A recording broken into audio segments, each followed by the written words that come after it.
Hello student, welcome to my channel civil engineering studio.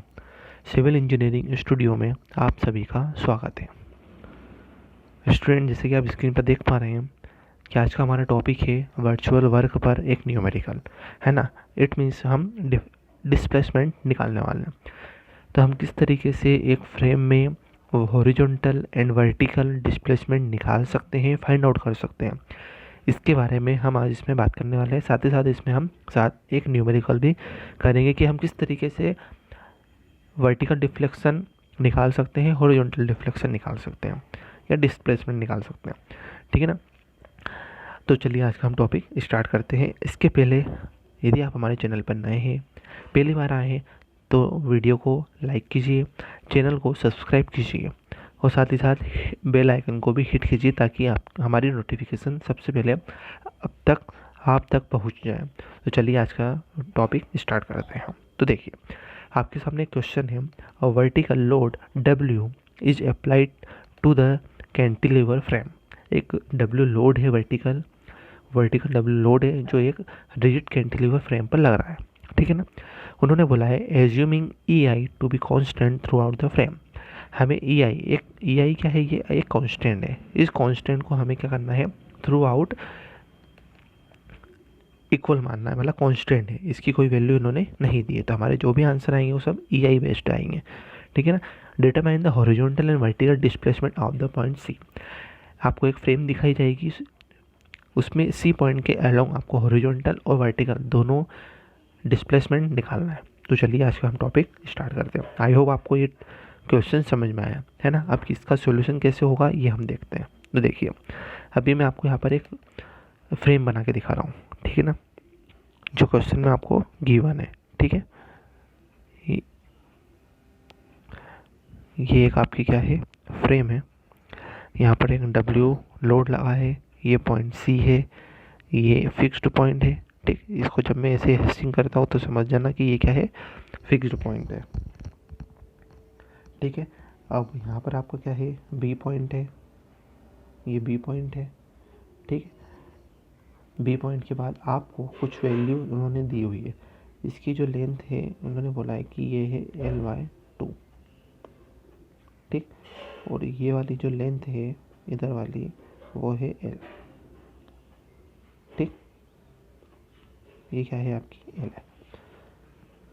Now अब हम question को start करते हैं। उन्होंने क्या बोला है, आपको वर्टिकल एंड हॉरिजॉन्टल डिस्प्लेसमेंट निकालना है।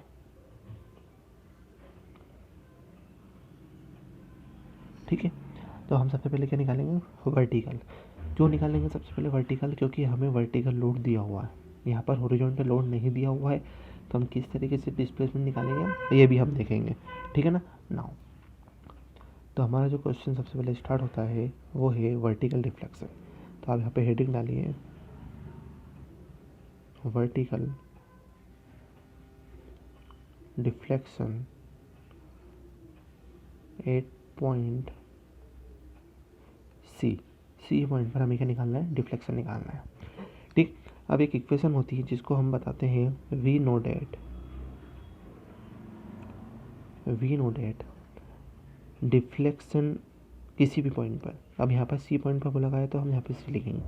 इसका मतलब है आपका deflection at point C equal to del U divided by del W।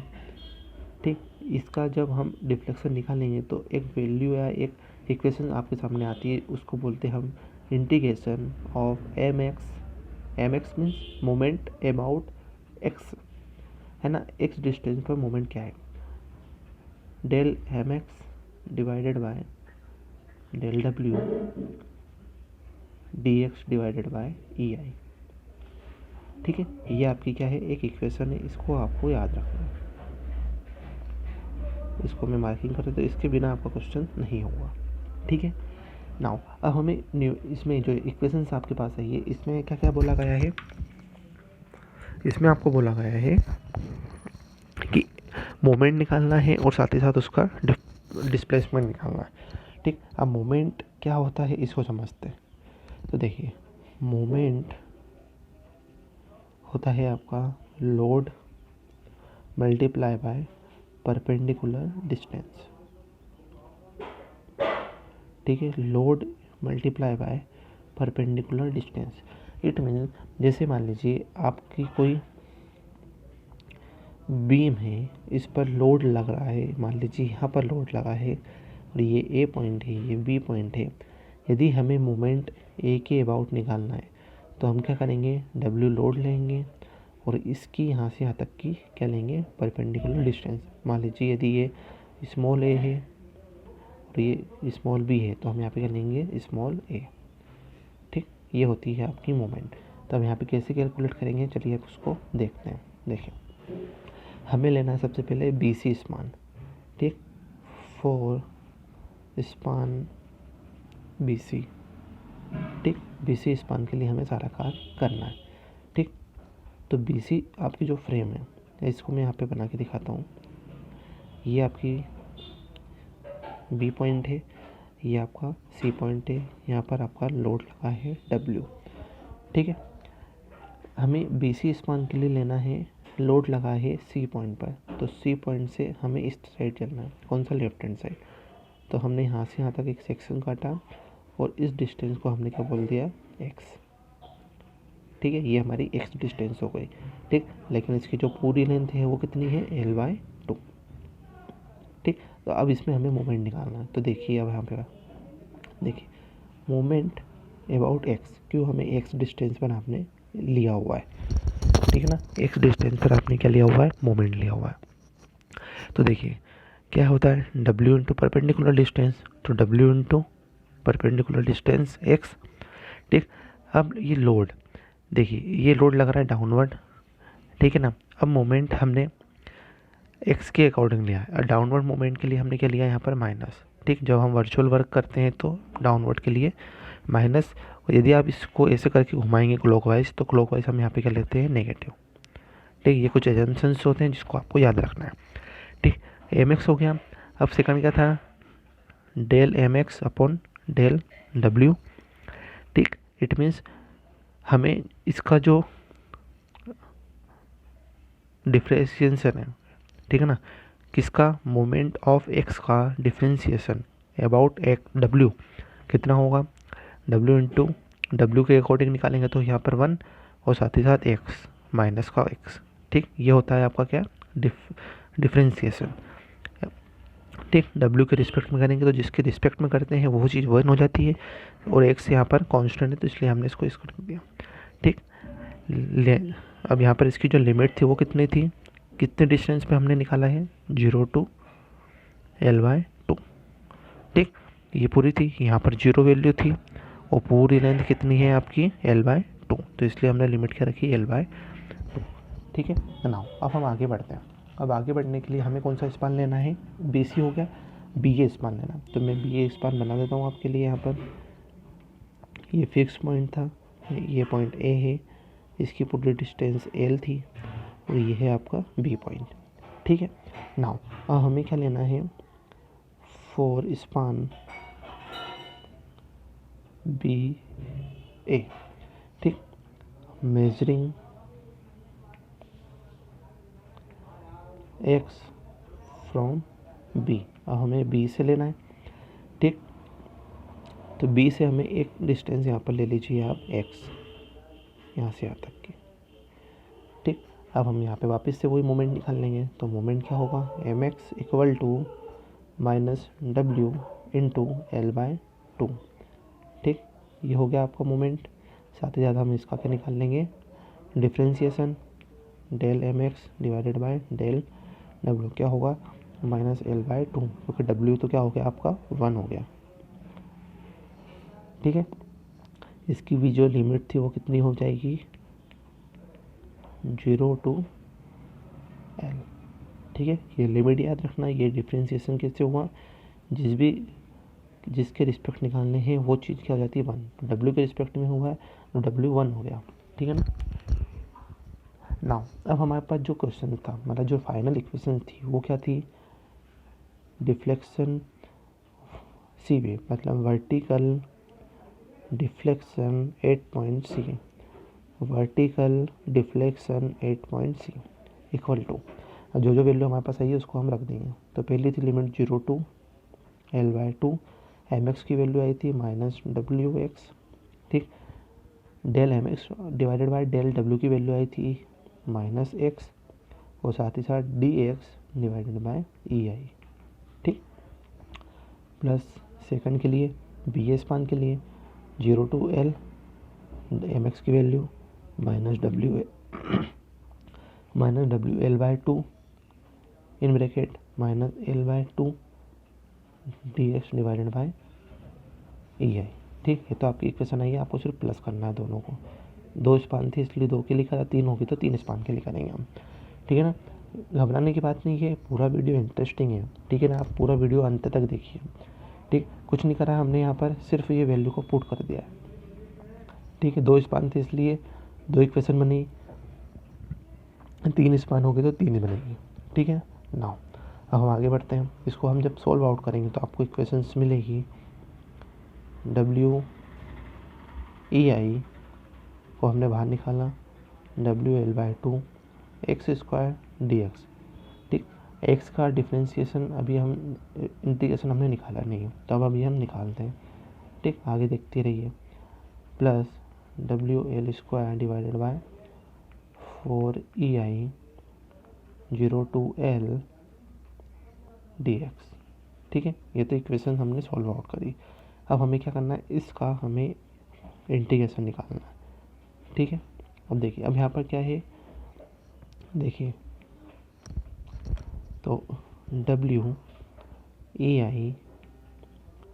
In bracket x² का इंटीग्रेशन x³ डिवाइडेड बाय 3 और 0 to L/2 plus WL² divided by 4ei, ठीक। अब वहाँ पर क्या है कि देखिए यहाँ पर x तो नहीं है, तो हम निकल लिया 1 मान के चलेंगे। 1 का इंटीग्रेशन होता है हमेशा x, तो x और लिमिट L/0 to L, ठीक। इसको जब आप सॉल्व आउट करेंगे तो आपका आंसर आएगा WL³ 24 ei plus WL³ 4 ei, ठीक। कैसे आया ये आप देख लीजिए। देखिए हमारे पास था x³ divided by 3 0 to L/2, तो 0 की वैल्यू रखेंगे तो यहाँ पे तो x हो जाएगा, साथ ही साथ हम L/2 रखेंगे तो L डिवाइडेड बाय 2 की पावर 3 डिवाइडेड बाय 3, तो ये हो जाएगा L³ और ये 2 है वो इसके साथ हो जाएगा, 2 की पावर 3 8 8 3 जा 24, ठीक है। ये आ गया, ठीक है। तो जो डिफ्लेक्शन आया 8.c वो कितना आया आपका 7WL³ डिवाइडेड बाय 24 ei। जब आप एलसीएम लेंगे तो आपका आंसर ये आएगा, ठीक। आई हो आपको वर्टिकल डिफ्लेक्शन समझ में आया, ठीक है। तो चलिए अब हम देखते हैं हॉरिजॉन्टल डिफ्लेक्शन, ठीक है ना। नाउ देखिए, आप यहाँ पर डालिए हेडिंग हॉरिजॉन्टल डिफ्लेक्शन 8.c, ठीक है। 8.c पर हमें क्या निकालना है, डिफ्लेक्शन निकालना है। अब देखिए, अब हम आपको थोड़ा सा एक क्राइटेरिया बता रहे हैं जो आपको वर्चुअल वर्क की किसी भी क्वेश्चन में करना है। तो देखिए आपके पास ये फ्रेम थी, ठीक है ना, अच्छे से समझिए, आसानी से समझिए, ठीक। ये था आपका फिक्स एंड, ये ए पॉइंट, ये बी पॉइंट, ये सी पॉइंट, यहाँ पर लगा था डब्ल्यू लोड, ठीक। अब देखिए ये वाला जब ऐसे डाउनवर्ड लोड या अपवर्ड लोड ऐसे लगता है तो ये तो होता है हमारा वर्टिकल, लेकिन यदि हॉरिजॉन्टल लोड की बात करिए, ये मतलब हॉरिजॉन्टल डिफ्लेक्शन है, मतलब आपको हॉरिजॉन्टल लोड लगाना पड़ेगा। तो आप कहाँ पर लगाएंगे, जहाँ पर उन्होंने बोला है, तो उन्होंने बोला 8.c, तो हमने यहाँ पर एक पॉइंट लगा दिया जिसको क्या बोला हमने, P point, horizontal point P, ठीक। अब जो भी वर्क होगा वो इसके अकॉर्डिंग भी होगा और इसके अकॉर्डिंग भी होगा। अब आप बोलेंगे सर ये कैसे आया, यही नहीं था एग्जाम्पल में। तो देखिए जब भी आप वर्चुअल वर्क का मतलब ही यही होता है कि आपने एक अलग से लोड को क्या किया, इंट्रोड्यूस किया, है ना, ये दिखता नहीं है बट आपकी बिल्डिंग में लगता है। ऐसे आप समझिए कि वर्चुअल वर्क या वर्चुअल डिफ्लेक्शन या मेथड एक ऐसी चीज़ होती है जो आपके स्ट्रक्चर में हम लगाते नहीं है। जब हम डिज़ाइन करेंगे ना, जब आरसीसी मेंबर की, तब हम वर्टिकल लोड के लिए ही डिज़ाइन करते हैं, बट उसमें कुछ हॉरिजॉन्टल डिफ्लेक्शन भी आता है, हॉरिजॉन्टल लोड भी लगता है, जैसे विंड लोड है ना, एक विंड लोड आपका हॉरिजॉन्टल लोड में भी आता है। तो ऐसे क्राइटेरिया को हमें एज्यूम करना पड़ता है, तब जाके आपका एक स्ट्रक्चर तैयार होता है। ठीक है, तो हम यहाँ पे डिफ्लेक्शन देखते हैं। डिफ्लेक्शन सी पॉइंट पर हॉरिजॉन्टल है ना, horizontal deflection at point C. तो जो हमने इक्वेशन पहले यूज़ की थी वही की वो यहाँ पे यूज होगी। Integration of M X del M X divided by del P, ठीक, D X divided by E I. ठीक है, इतना समझ में आया। ये तो पहले वाली क्वेश्चन ही था हमारा, ठीक है ना। अब हमें क्या निकालना है, बी सी स्पान के लिए, स्पान बी सी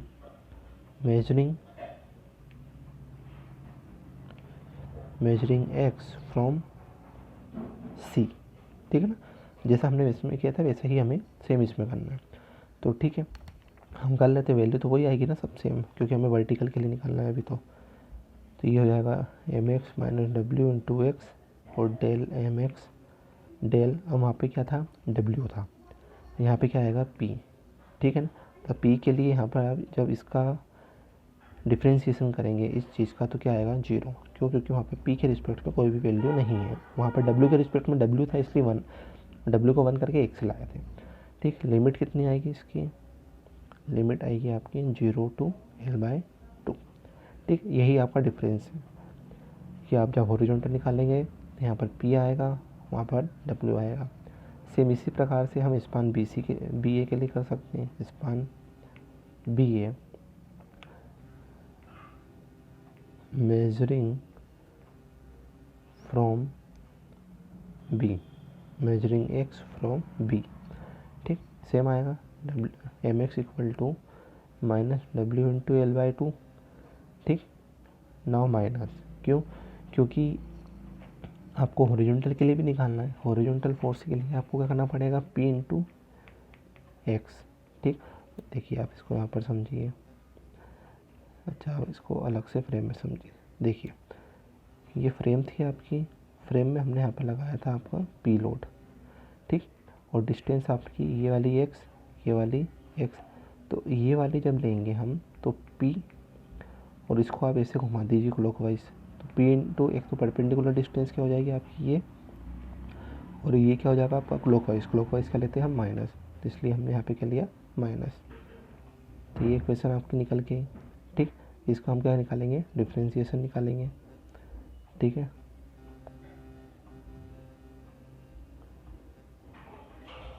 ठीक, अब इसका डिफ्रेंशिएशन निकाल लेते हैं। Del M X divided by del P equal to, देखिए फर्स्ट इक्वेशन में आपका यहाँ पर P नहीं है इसलिए पूरी 0 जाएगी, यहाँ पर P मतलब 1 इंटू एक्स, तो वैल्यू क्या आएगी 0 minus X equal to minus X. ठीक है, समझ में आया। अब बस जो हमारी दो वैल्यू आई है उसको हम इक्वेशन में पुट कर देंगे और हमारा आंसर निकल के आ जाएगा। तो del C H equal to, तो differentiation integration 0 to L minus W into X 0 D X divided by E I plus 0 to L in bracket minus WL/2 minus P X minus X D X divided by E I. ये just हमने क्या है कि value put करी है ना। आप घबराइए नहीं कि इतनी बड़ी इक्वेशन आ गई सर। तो हमने सिर्फ जो दो वैल्यू निकली है, एक बी ए स्पान के लिए और एक बी सी स्पान के लिए, उसी की वैल्यू को हमने प्लस करके लिखा है। ठीक, अब ये वैल्यू तो पूरी क्या हो जाएगी हमारी 0, तो जो इंटीग्रेशन आएगा वो सेकंड वाले इक्वेशन के लिए आएगा, तो वो आएगा आपका WL to E I integration 0 to L X D X plus P E I integration 0 to L X square D X. जब आप इसको सोल्व आउट करेंगे तो आपका आंसर आएगा WL³ 4EI, ये है आपका cube, plus PL³ divided by 3EI। ठीक, और इसको आप कंप्लीट जब आप सोल्व करेंगे एलसीएम लेके तो आपका आंसर आएगा WL³ डिवाइडेड बाय 4EI। ठीक है, आई होप आपको आज का ये टॉपिक समझ में आया है। ठीक है, हमने कुछ नहीं किया है, सबसे पहले हमने इसमें वर्टिकल डिफ्लेक्शन को निकाला है, देन हमने हॉरिजॉन्टल डिफ्लेक्शन को निकाला है। ठीक है ना, इक्वेशन जो आपकी फाइंड आउट हुई है वो क्या होती है, दोनों के लिए mx del mx divided by del p horizontal के लिए, वर्टिकल के लिए w dx divided by ei। ठीक है, dx डिवाइडेड बाय ei, ये वैल्यू आपकी निकल के आती है। तो जैसे आपकी फ्रेम रहेगी वैसे ही हमें इक्वेशंस निकालनी रहेगी। जैसे यदि आपकी 3 फ्रेम में है, जैसे आपकी कोई ऐसी फ्रेम है जिसमें आपको निकालना है वर्चुअल वर्ग, ये ए है, ये बी है, ये सी, ये डी है, तो आपके पास 3 इक्वेशंस बनेगी। कितनी इक्वेशंस बनेगी यहाँ पर? 3, एक इसके लिए, एक इसके लिए और एक इसके लिए। प्रोसीजर सेम रहेगी, आप ट्राई कीजिए। नहीं आता है तो आप हमें कमेंट सेक्शन में बताइए, तो मैं ऐसी वाली फ्रेम पर एक क्वेश्चन भी आपको बता दूँगा ताकि आपको कोई प्रॉब्लम नहीं हो। ठीक, नाउ यदि आपको क्वेश्चंस में EI, जैसे अभी इस क्वेश्चन में EI क्या था? कांस्टेंट था। यदि आपको एग्जाम में EI की कुछ वैल्यू दी जाए 2EI 3EI, तो आपको वही वैल्यू रख के सॉल्व करना है। ठीक है, आई होप आपको आज का ये टॉपिक समझ में आया है। यदि आप हमारे चैनल पे तो यार प्लीज़ इसको लाइक कीजिए, चैनल को सब्सक्राइब कीजिए ताकि आपको ऐसे ही वीडियो आपको आते मिलते रहे। ठीक है ना, और थ्योरी ऑफ स्ट्रक्चर पे मैं कुछ 5 से 7 क्वेश्चन मैं ऐसे बताने वाला हूँ जिससे आपका पेपर कभी नहीं रुकेगा। जो स्टूडेंट है, जो थ्योरेटिकल पेपर देने वाले हैं स्टेट इंजीनियरिंग का, उसमें आपको कोई भी पेपर नहीं रुक सकता। तो 5 से 7 क्वेश्चन मैं ऐसे देने वाला हूँ जो आपको अच्छे से मार्किंग दिलाने वाला है। ठीक है, तो stay tune and stay on my channel. Thank you for the watching.